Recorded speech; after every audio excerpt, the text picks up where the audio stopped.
Salut à tous, Kwame Sport. J'espère que vous allez bien, peu importe l'heure et l'endroit où vous regardez cette vidéo. Avant de commencer, cliquez sur like, abonnez-vous et activez la cloche de façon à être tenu au courant quand je posterai de nouvelles vidéos. Bon, là, nous sommes au mois d'août, bon, plus très loin du mois de septembre, mais je pense que si il devait y avoir un ballon d'or en boxe, même s'il y a un combattant de l'année, je pense que ce serait pour Usyk. Pourquoi? Parce que Usyk a réussi quelque chose qui n'a pas été fait depuis 20 ans, plus de 20 ans d'ailleurs. La dernière personne à avoir réussi cet exploit-là était Lennox Lewis, et c'était il y a plus de 20 ans, c'est de devenir champion incontestable dans la catégorie heavyweight, ce qui est quelque chose d'énorme. Et en plus de ça, il a battu Tyson Fury, qui pour beaucoup était vu comme le numéro 1 ou 2 de la catégorie. Mais voilà, il l'a battu, d'ailleurs il a failli le mettre KO, mais pour des raisons inexpliquées, l'arbitre a décidé de le compter debout alors que Usyk était sur le point de le terminer. D'ailleurs, le même Fury aurait dû être compté aussi, enfin, compté KO lors de son combat contre Deontay Wilder, le troisième, au moins le troisième. Enfin bref, ça ce sera un sujet pour une autre vidéo. Mais par contre, bon, s'il y en a un, on va dire, qui, même si c'est pas vraiment une révélation, mais je pense que Bakole mériterait le titre de rookie de l'année, même si c'est pas un rookie, hein, mais je pense qu'il le mériterait. Parce que même s'il a combattu qu'une seule fois, il a combattu celui qu'il fallait et il a fait ce qu'il fallait quand il le fallait. Il a battu Jared Anderson, il l'a stoppé et c'était ce qu'il fallait faire.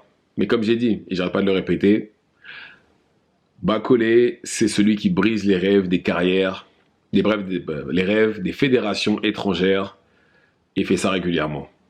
Ça fait déjà 2 fois qu'il le fait. Il a battu Tony Yoka, qui était l'espoir de la fédération française.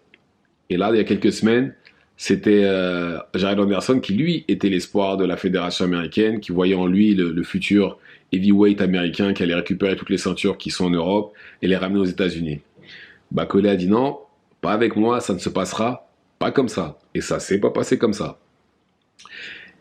Et justement, grâce à cette victoire, déjà que les Saoudiens, de manière générale, apprécient surtout les combats d'heavyweight, mais là, vu ce qu'il a fait, il s'est encore plus offert les faveurs. Enfin, il s'est mis très clairement mis du bon côté des Saoudiens. Mais c'est pas le seul.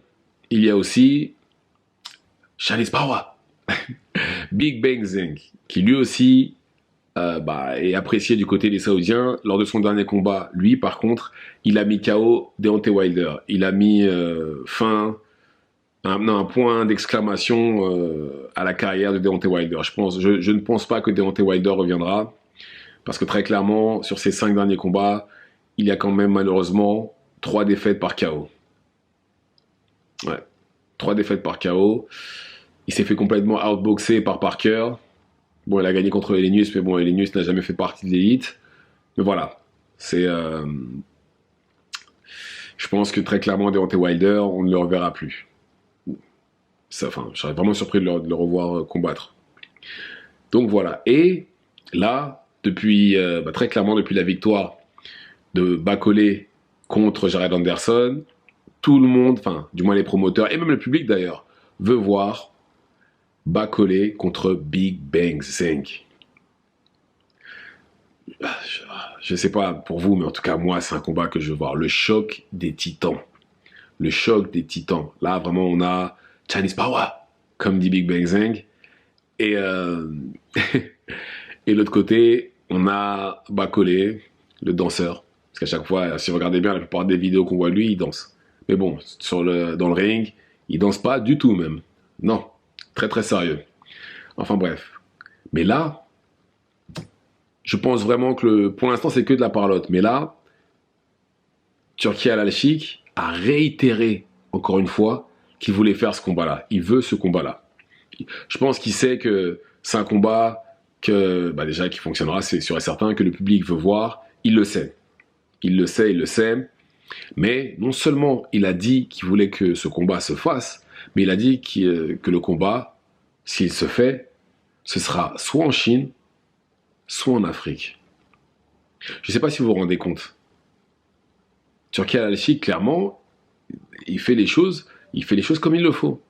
Soit en Chine, soit en Afrique. Je ne sais pas si vous vous rendez compte de la symbolique. C'est quand la dernière fois qu'il y a eu un combat majeur comme ça en Chine? C'est quand? Pareil pour l'Afrique. Quand est-ce qu'il y a eu un combat aussi lourd, avec autant de prestige, depuis Mohamed Ali? Mohamed Ali Foreman. Qu'est-ce qui s'est passé? Qu'est-ce qu'il y a eu entre-temps? Non, c'est... il faut que ce combat-là se fasse, comme il l'a dit, soit en Chine, soit en Afrique.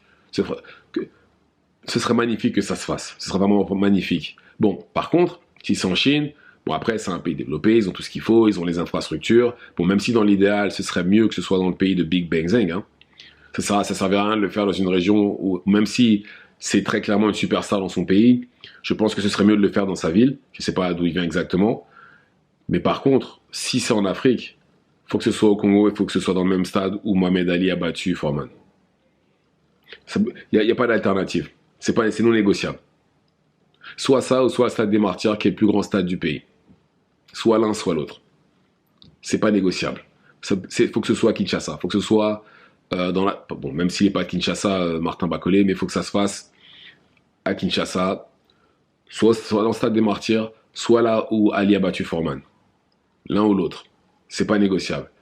Et je pense qu'on pourrait avoir quelque chose de vraiment énorme si ça se faisait justement en Afrique. Ce serait la version 2 de l'an 2000 justement du combat entre Ali et Foreman en termes d'engouement, d'anticipation, etc. Je pense vraiment que ça pourrait donner ça. On pourrait avoir la même chose. Mais vraiment. Mais bon, pour l'instant, ça reste que de la parlotte, même si je pense que Turki Al-Sheikh doit vraiment penser à faire ce combat-là. Je pense vraiment qu'il doit être là à penser à essayer de faire quelque chose, parce que si vous regardez bien, tous les combats dont parlait Turki Al-Sheikh, ce sont quasiment le seul combat que Turki Al-Sheikh n'a pas réussi à faire, c'est Canelo contre Crawford et Canelo Benavidez. En gros, le dénominateur commun, c'est les combats de Canelo. Sinon, tout le reste, ça s'est fait. Il l'avait dit pour Fury Usyk, il l'a fait. Il l'avait dit pour Fury contre Ngannou, il l'a fait. Non seulement il a fait ça, mais là, même en dehors de la boxe pour l'UFC, la première carte à l'UFC dans la sphère, qui est une salle toute neuve, qui coûte super cher, il a réussi à leur donner aussi. Donc, très clairement, Turki Al-Sheikh, il ne parle pas pour rien. Il va aller jusqu'au bout. Comme j'ai dit, que ce soit en Chine ou en Afrique. Au Congo, ce serait mieux, mais bon. En Afrique. Parce que après, les autres options pour l'Afrique seraient quoi? L'Afrique du Sud, le Maroc, la Tunisie, l'Égypte, Nigeria. Ouais, un de ces pays-là, je pense. Mais bon, en tout cas, même si ça se passe dans ces pays-là, ce sera pas pareil. Ce sera pas pareil. Ce sera pas pareil que si c'est en Chine, où clairement Zhilei Zheng sera la rockstar, et l'autre côté, si c'est au Congo, ce sera Bacolé qui sera la rockstar. Il faut que les combattants soient dans des conditions, si c'est que ça se passe dans un pays ou dans l'autre, hein, faut qu'ils soient dans des conditions où ils sont emportés, où le public les porte. Parce que ça n'a aucun intérêt de faire ça justement, par exemple, on va dire, je sais pas, en Afrique du Sud ou dans un autre pays, par exemple, voilà, en Afrique du Sud ou en Thaïlande, par exemple. Ni l'un ni l'autre ne sont de ces pays-là. Ce sera pas pareil. Si c'est pour le faire dans un terrain neutre, autant le faire en Arabie Saoudite. C'est mieux.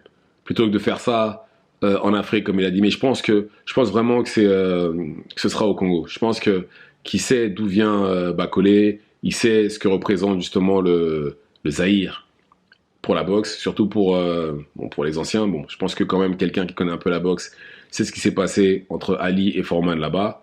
Mais voilà. Mais en tout cas, encore une fois, j'applaudis Turki Al-Sheikh pour tout ce qu'il est en train de faire pour la boxe, et même pour le sport en général, puisque l'UFC Arabie Saoudite, ça s'est super bien passé. Là, on va voir la carte de Joshua Dubois, c'est eux qui sont derrière. L'UFC 306, c'est l'Arabie Saoudite aussi qui est derrière. Donc non, franchement, il faut vraiment applaudir ce qu'ils sont en train de faire. Mais voilà, mais en tout cas, encore une fois, je répète ce que j'ai dit par rapport à ce combat-là. Il faut que Bakole travaille sur sa défense et ses déplacements. Parce que si, encore une fois, il a la même stratégie qu'il a utilisée contre Takam et contre Jared Anderson, il va prendre un KO. Il va prendre un KO dévastateur.